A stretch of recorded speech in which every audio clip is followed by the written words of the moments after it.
I know it feels right now, you're like, why would I ever quit YouTube? What could possibly happen that would make me want to quit? I'm loving it. I'm seeing growth. I'm seeing success. I'm growing a business here. Why would I ever quit in 3 to 5 years?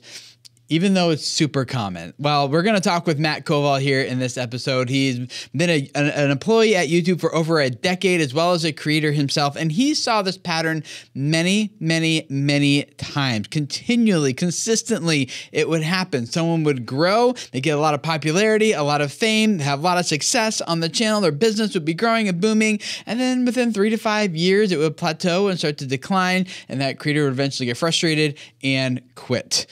Why does that happen? Well, Matt's here today to talk with us about that exact thing and how we can avoid it in our own lives and our channels and our own businesses. In this episode, we're also going to hear from Adam. He's grown one channel to several million subscribers and is now working on a second. We're going to hear from him about what he did that really helped contribute to those types of results on his channel. And then just like every episode, we're going to wrap it up with a power tip, something practical you can do on your channel today to start seeing better results. All of that and a lot more coming up.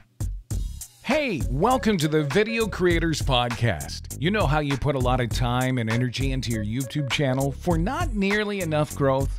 Yeah, we get it. We're here today to help you change that. If you're trying to accelerate your channel's momentum, become more profitable, and change the lives of more people than ever before, today's episode will help you move forward with confidence. So far, our team is responsible for helping clients generate over 20 billion views on YouTube. And now to help you, here's the Video Creators team.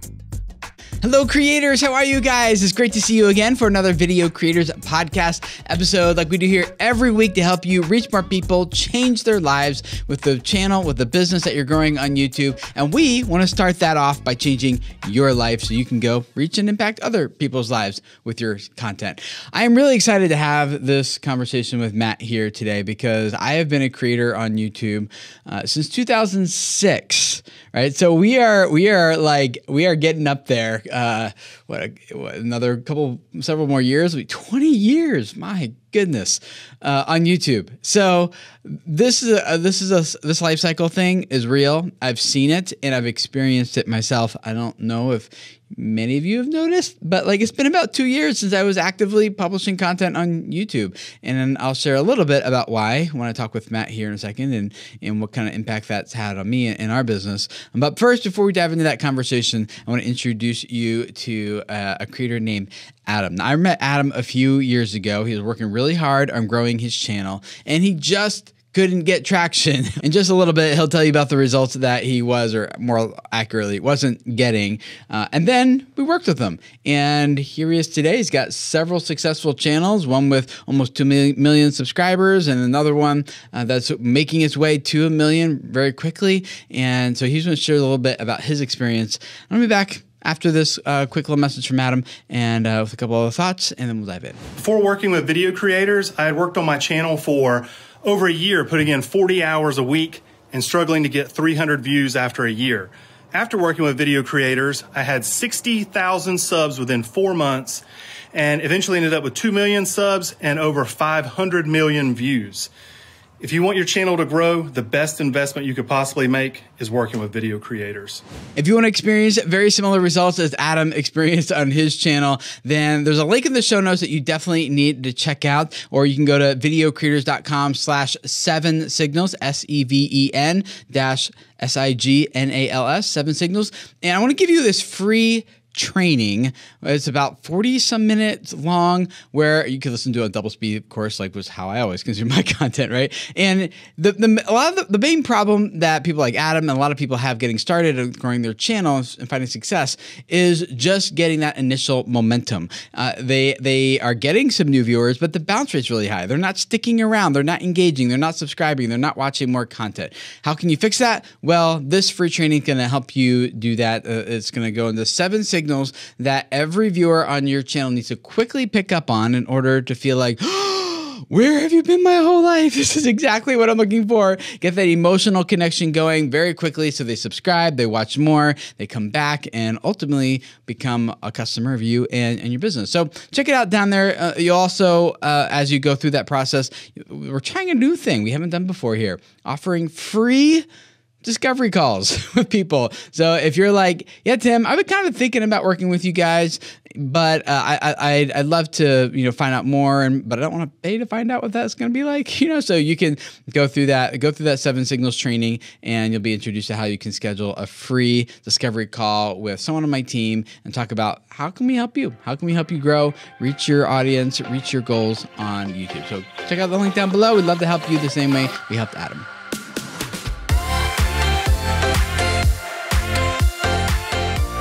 It's been a long YouTube road journey for both of us. I know. And when did you get started? 2007? I started my channel in 2006 and then started okay. actively uploading in 2008. So okay. Yeah, tell us that story. How'd you get started? I was a film guy. I went to film school in Maryland. I studied film and then went out to LA to pursue the traditional business as a director and a screenwriter. And I really played that game for a while and pounded the pavement, really didn't get much traction.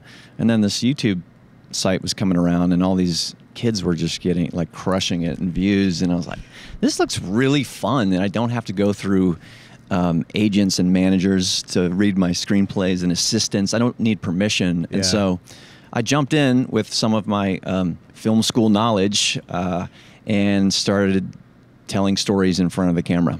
I remember watching your videos back then, and you were wearing wigs and doing skits and doing all sorts of high-pitched voices and things, right? Yeah, I mean, it was a creative venting for me because I had been trying to pursue Hollywood and all the rules of Hollywood and get through, and then YouTube was like, oh my gosh, I don't have to follow any rules. I can just be silly, and I was 3,000 miles away from my family and friends, and so it felt like they'd never see it, I'm sure. Yeah. And so I could be silly and creative and just try whatever I wanted to, and it was amazing. Yeah. When you say that these kids were crushing it, what does crushing it in 2007 look like on YouTube?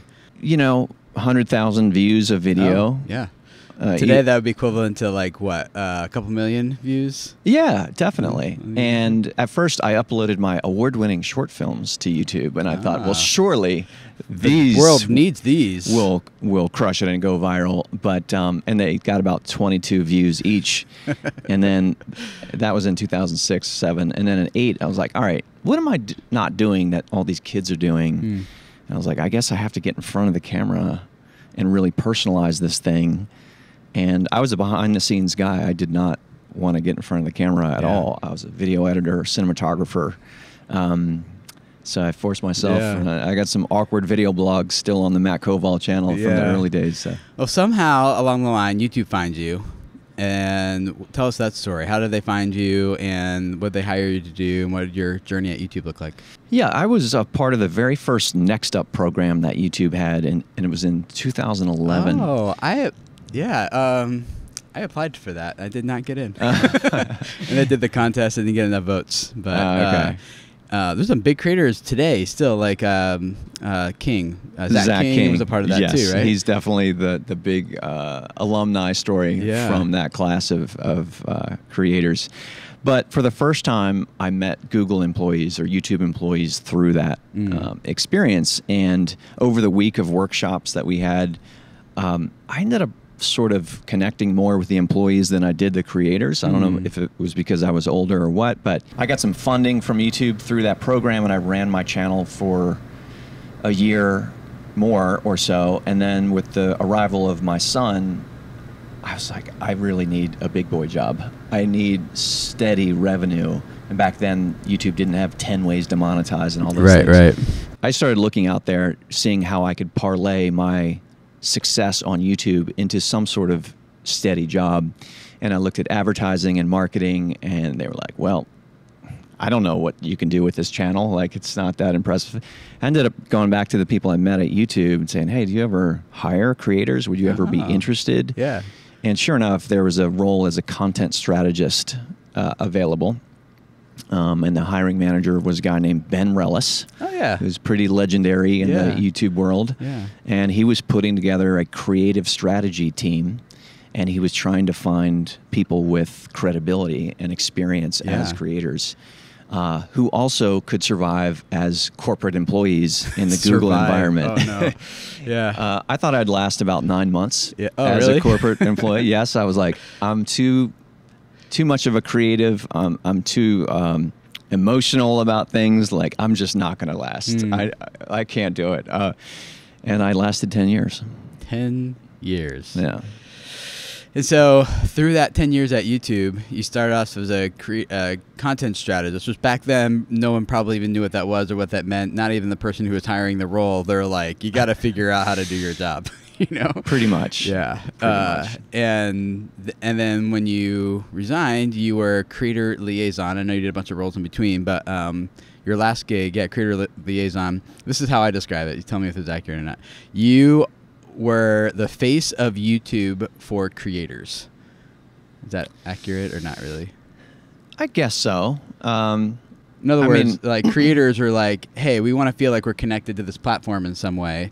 And YouTube's like, well, Matt's your guy. Like, and he's the one who can listen to your comments, your feedback, communicate it with us, and communicate what we're thinking to you. Kind of like, yeah. I would say not the face of YouTube. It just sounds like surface level. Okay. But my job was to really embed myself with the YouTube community as a former creator and understand what the grievances and challenges were. Yeah. Because also there's Team YouTube and lots of faces of YouTube, of course.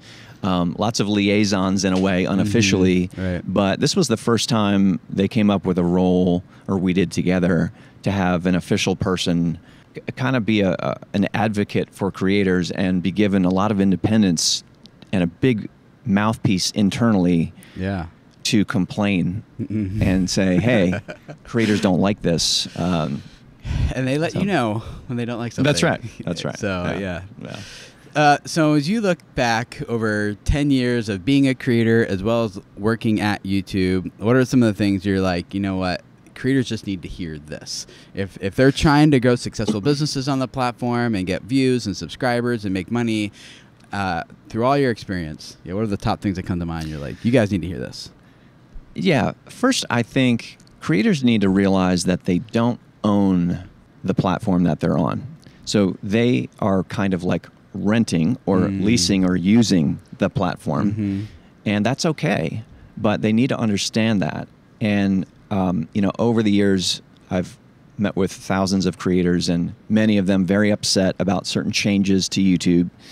And there's often a feeling of ownership that they have that they don't have. They don't actually have. Right. It's not their platform. And it's not, And I've felt many frustrations myself, and I'm now a creator. I started a new channel called Creator Dynamics, and it's funny because there was something that I couldn't get to work, and I was like, do I tweet Team YouTube? Is that going to be... Do I text the person who's in charge of it? Yeah. But, I just want creators to understand that if they're trying to run a business on YouTube, they're trying to run a business on top of another business. And if the platform decides to change their business for some reason, you as a creator might feel it under your feet. You might feel that change. And I saw creators get, demonetized because of certain changes that were made. And some very sad, stories and text messages to me or DMs over Twitter saying, I was just running my channel and quit my job, and now this changed policy-wise or what have you. What am I going to do now? And so I just want creators to realize that they're on top of someone else's business. What should they do? What should their response be? How can they mitigate the risk that comes along with that? Build a business outside of YouTube. So use YouTube primarily for lead gen and sales, and get them to email lists, or it depends. Look, if we're talking about like entrepreneurs, absolutely. Yeah. Like, use YouTube how you want. Don't let YouTube use you. Oh, that's tweetable. There's your intro. Use TikTok however you want. Don't feel like you have to be a slave to TikTok and creating content. It's tricky with entertainers, though, and that's how I started. I was an entertainer, and I just watched the TikTok keynote, and they were talking about making careers as entertainers on that platform. But in my long view, fame is just very fleeting. It is. We were at VidCon, and I was talking to someone else earlier, and and I know it's been like 2 or 3 years since VidCon has happened due to the pandemic and everything, but every year I'm at these things, there's just new faces that I'm like, in terms of talent that's here, that I just never seen before. Yeah. And then the ones that were here the year before are not here, and it just feels like the churn is high. Yeah, and you go, whatever happened to so-and-so from 5 years ago? Yeah, are they still making stuff or what? I want to hear more about what you think about the life cycle of a creator. But when it comes back to creators and like what they just need to know, I guess what I'm still trying to feel like, okay, I totally makes sense. We're renting space on YouTube and we're using it to meet other objectives. But how do I mitigate my risk of, like you said, the ground moving beneath my feet? Like, I have an email list, but I'll be honest, like, I don't really promote it or grow it that much. And for entertainers, was it just like, make sure you got Instagram going and TikTok, you're just like at multiple platforms, so like if one goes down, you don't lose everything? For the entertainer, it really depends on what they're most passionate about. I mean, certainly there are people really doing well with TikTok right now, people doing well with YouTube Shorts. And I don't want to feel like the old guy who's saying, don't go for your dreams. We're the old guys. We're the old guys. You know, get a job. In YouTube years, I think we're like 70s. I just, you know, and my 10-year-old son wants to be Mr. Beast, you know. Yeah. And so I just want people to be a little more realistic about it as a long-term career or short-term career. It's more of a short-term career. It feels that way as a short-term career. Yeah. Yeah. I mean, you went how many years before working at YouTube? 4 to 5. 4 to 5. Yeah. I've been doing this since 2006, but full-time on my own since 2013, so 9 years now. And I had a burnout spell where I was a spell, you know, it's been a few years now. Yeah. So where I was just like, man, and I went, what was it, like 10 plus years, made 4,500 videos, and I was just like done. Wow. You know, Yeah. like I can't. And we had a lot of other stuff, personal stuff going on with my wife and our family, and business was growing, and I didn't have the skills to know how to keep up with that, and so there's a lot of pressure stuff going on. 47 kids. Yeah. 46. Yeah, just 7 right now. So there is a lot of that, and I felt that pressure, and so I stopped making content. And I know that you say like the lifespan of a creator is more like what, 5 years on average? It's just I feel like I like doubled that, but I still hit that wall. Yeah, it's so hard to say because it's so broad. There's so many different types of creators. That's true, but yeah, I've been saying from my anecdotal viewpoint, like 5 to 7 years for those who have made it and found success as a creator. For creators like you and entrepreneurs, you have much better longevity because your business is outside of YouTube, but you're using YouTube how you want. And I think for you, I think we met. I did a video like a few years ago, and you were uploading like twice a week or something. Probably. You know, you don't. Yeah, and I asked you here at VidCon actually. And I was like, hey, how often should creators upload? Because everyone's like, go daily, I grow faster. I'm like, but are you growing faster because it's daily or because you're just learning skills faster? You know? And I think people need to show some restraint in, you know, and pace yourselves. Be the tortoise in the race, not the hare. It can feel like, hey, the more you upload, the more views you're going to get. That's true. Yeah. And that's emotionally stimulating and engaging, and you love those dopamine hits you keep getting. And so like you want more and more and more. And then at some point, I guess I'll speak for myself, I just become exhausted. Yeah. And I can't keep up with the dopamine hits. And I actually don't even want them anymore. No. You know? Human beings were not designed to keep up this level of content creation for years and years and years. It's just not sustainable. Yeah. The people who were doing this years ago don't seem to be here at VidCon this year, you know? Right. And the people who are just getting started now will probably be the ones who are here next year, maybe the year after, but not the year after that. So, and the platforms aren't going to talk about that. Like, I still love YouTube, but, you know, they're not exactly, TikTok's not exactly going to say, this is a short-lived thing. Yeah. It's so not. What do we do about that as creators? Like, do we just like, yep, that's the way it goes, Tim. You lasted 10, some last 2, you know, or is it like, are there things that you've seen in your experience that we can put in place and do to not be successful longer, but be able to serve people better longer, you know, with our content? I just want to educate creators on the realities of this sort of thing, and not have them fall into the sort of like despair of, my views are going down and down, my popularity is going down. What do I do now? I quit college for this. Like, I want fewer people running into that situation. On one hand, I kind of liken it to television, where even a good television show doesn't last longer than like 7 seasons. You know, like my favorite show is Lost. You know, and I'm dating myself. You watch Lost? Are you Lost? I never did. No. Oh man. Okay. Well, anyway, and that was like had this cult like following, these core people who were like all in on all the theories and trying to figure out everything that's going on, and podcasts and forums and groups popped up everywhere, you know, around this show. It had like this cult audience. But even that, they're like 7 seasons, and they had to cut it because networks know, like, people just want something new. And they're like, we're glad that there's a core. Like, on YouTube world, it's kind of more like I don't understand why you don't have more subscribers. Like, your content's so good. Why aren't you bigger? You should be bigger. And creators hear that, and they're like, that's why right. am I not That's bigger? right. And it's like, well, I'm glad you have that core audience who really loves your stuff.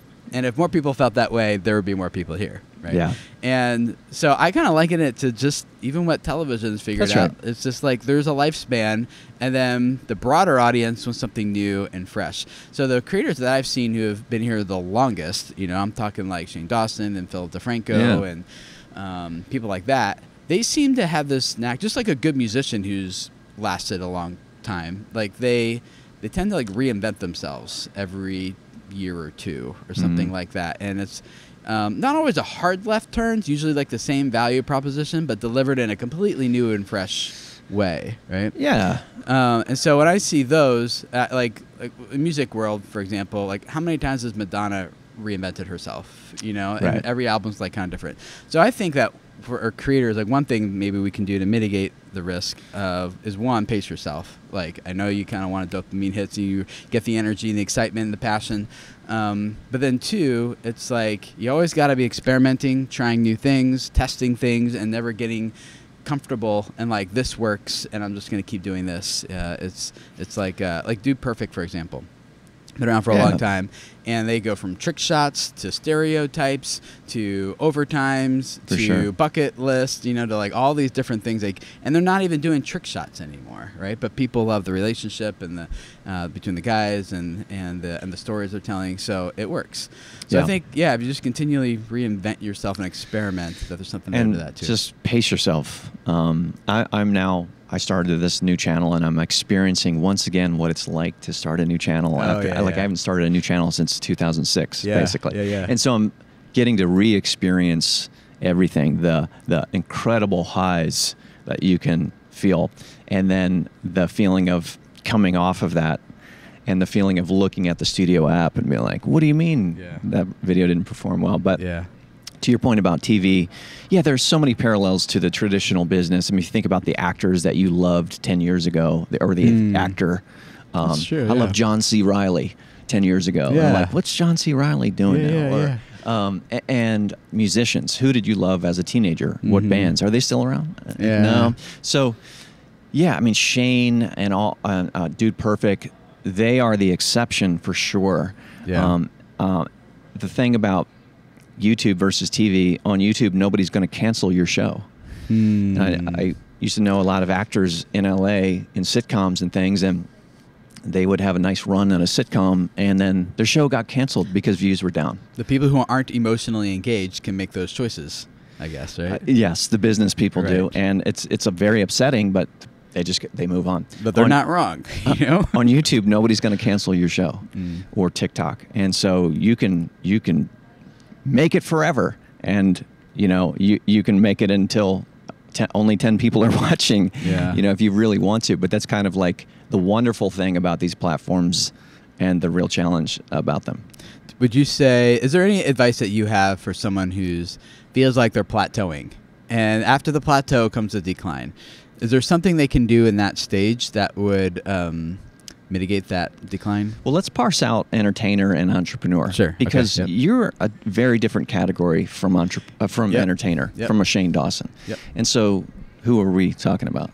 Let's talk about the educator, the entrepreneur first. That's probably most of these people are more in that category, where they are trying to grow a business. Maybe they have an online course. Maybe they do guitar lesson videos and teaching people to play guitar, and they use that to generate leads for their course. And so they're doing these guitar tutorials online, and they're doing all these covers of different artists, and here's how you play this song by Green Day or whatever, and they just go on growing, and then they kind of hit this like, oh, there's not watching as much anymore, and my sales have plateaued now. My channel's plateaued, and then that's usually when they come to us or start looking at content like this, like, shoot. Yeah. I mean, one of the things I can say now that I'm not a YouTube employee is that you can look at other platforms out there who are much more generous when it comes to like fresh initial views and audience, and certainly the thing that's cool about TikTok is you can start a brand new TikTok and upload one video and it'll give you 300 views. It'll try you out right from the start, and I feel like that's not the case on YouTube. Maybe it's starting to be with shorts, but also I would always have creators come to me and say, Matt, my videos are only getting 50,000 views per video now. And I'm like, what? Well, yeah, but if you came down from like 150,000 was average. True. Like, what's going on? True. I just wanted to point out that once you reach those peaks, and you start to come down, it feels like failure. Well, and there's this other thing that's going on too, where you're like, for example, I worked with one guy, and he got to 2.5 million subscribers and was consistently doing, repeating this one thing that kept working, and it worked for a few years, and then he went full time on YouTube. He hired a whole team around it, and then the thing that he was doing just wasn't working the way it used to, and then it was going down, and he's like, Tim, I gotta turn this around because like there's people's livelihoods that depend on this, and I think I can do this other thing, but when I do that other thing, it doesn't get nearly as much views, and I can't afford that, so they feel stuck. Yeah. Right? So any ideas or advice for like if you're in that situation, you're plateaued, and you think you're gonna hit that decline, here's what you should try instead? Well, I mean, first of all, it goes back to my other point that if your business is built on top of another business, and like the algorithm, the audience and the algorithm is just not there, I think there are parallels to any business in any industry. You're going to see sort of fluctuation, like, hey, restaurant business is down right now, or the economy is changing and things are slipping. Why is that? Discretionary spending is down. Yeah. And so I don't know that I have magical advice, but I just again and again want to say, like, don't depend on all these platforms for the long term. Like, I feel like you still have a very healthy business.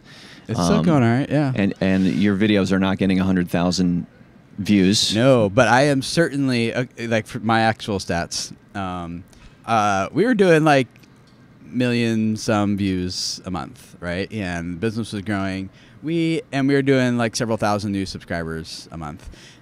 We are now doing about 200 subscribers a month because I've taken. We put the podcast and stuff on there, but it's mostly like community content. It's not really discoverable content. So we've and we now are doing, I don't know, less than 100,000 views a month, right? And the business is still sustainable. It's still going. Now, I do feel like we really need to do some work, and this will be a future episode, but to really turn things around and get the channel going again. One, because I just feel like 2 years now, later, I'm like, okay, I'm starting to feel like I want to do this again. Like I have my break, and I really do enjoy making content and serving people. So I feel like I'm ready to pick it up again. But I'm kind of starting with like from scratch, but with like 500,000 subscribers built in, but most of them who haven't thought about me in 2 years.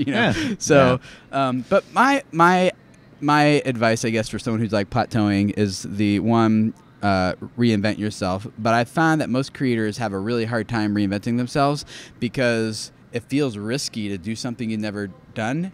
And I think we all know what it's called if you keep doing the same thing over and over again and expect different results, right? Yeah. So we're like, if you keep doing the thing you're doing, the plateau will turn into a decline. So you need to try something different, and that feels risky. It doesn't mean you got to commit to it, but try it 4 or 5 times, a new series, a new approach, a new thing in your content, and try that and evaluate it after 4 or 5 Be videos. Madonna.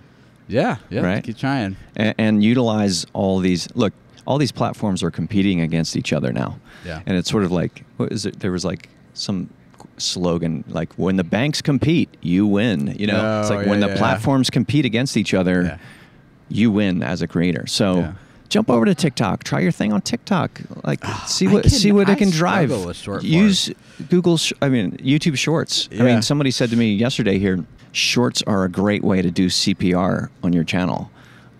Just because YouTube is juicing Shorts to try to compete with TikTok. And so that's the latest thing. They want you to use Shorts.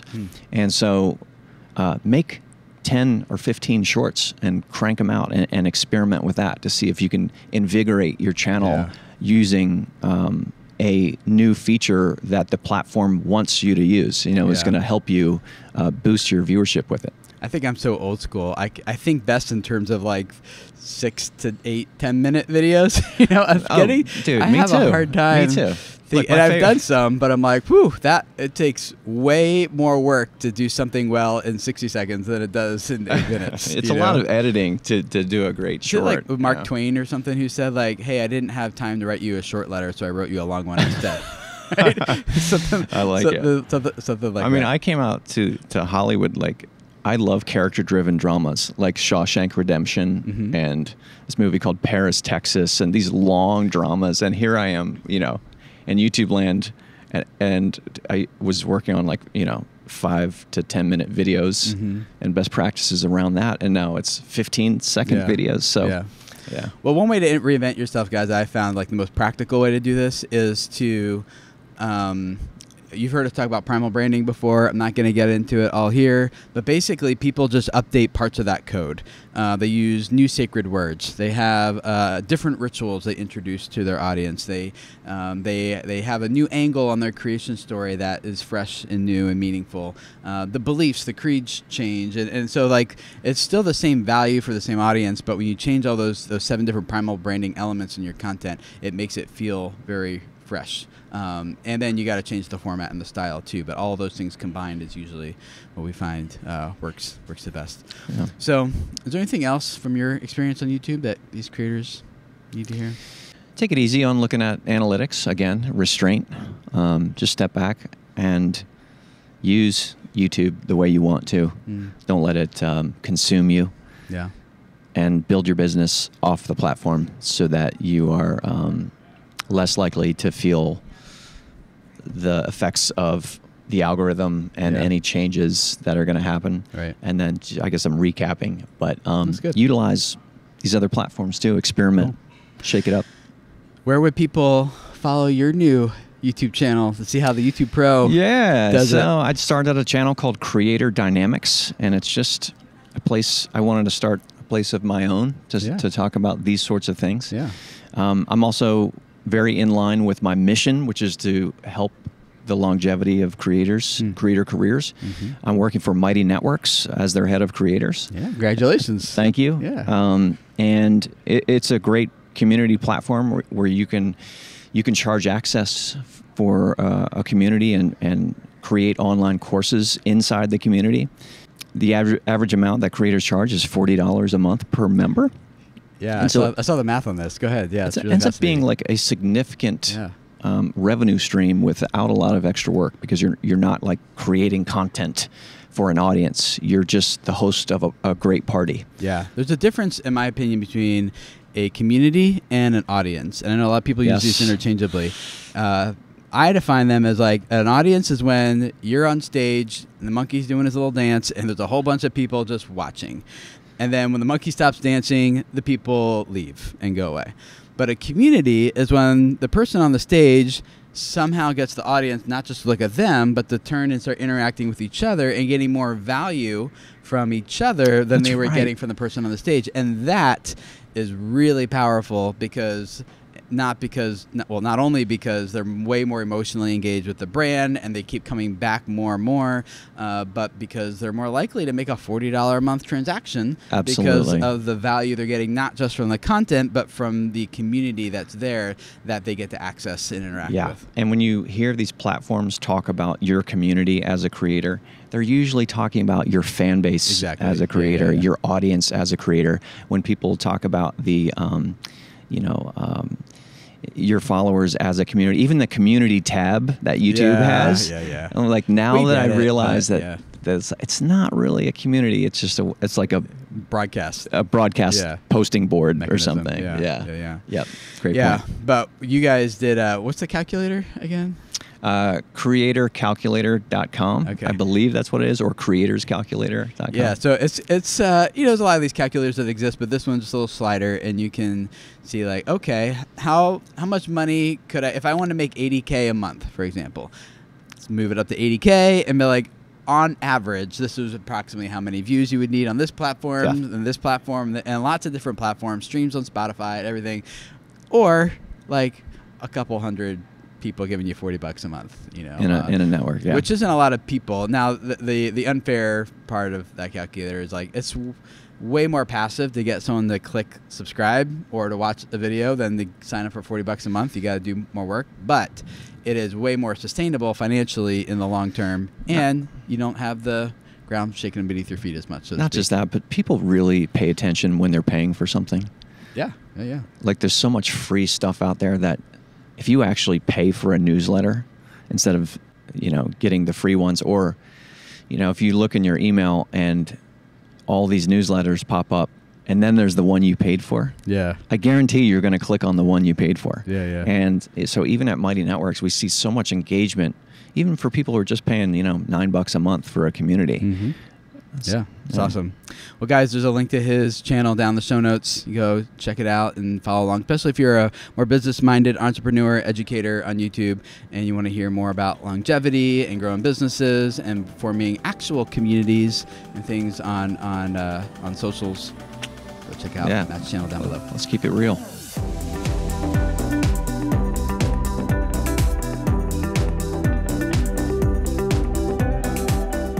Okay, we got a bunch of links for you in the show notes of this episode, not only to Matt's channel, but also to that creator calculator if you want to check that out. And also, if you're like, Matt, that sounds great. Like, I would love to have a community of people who pay me $40 a month using a community like Mighty Networks or something like that. But I don't even know how to get people to watch my videos, let alone pay me.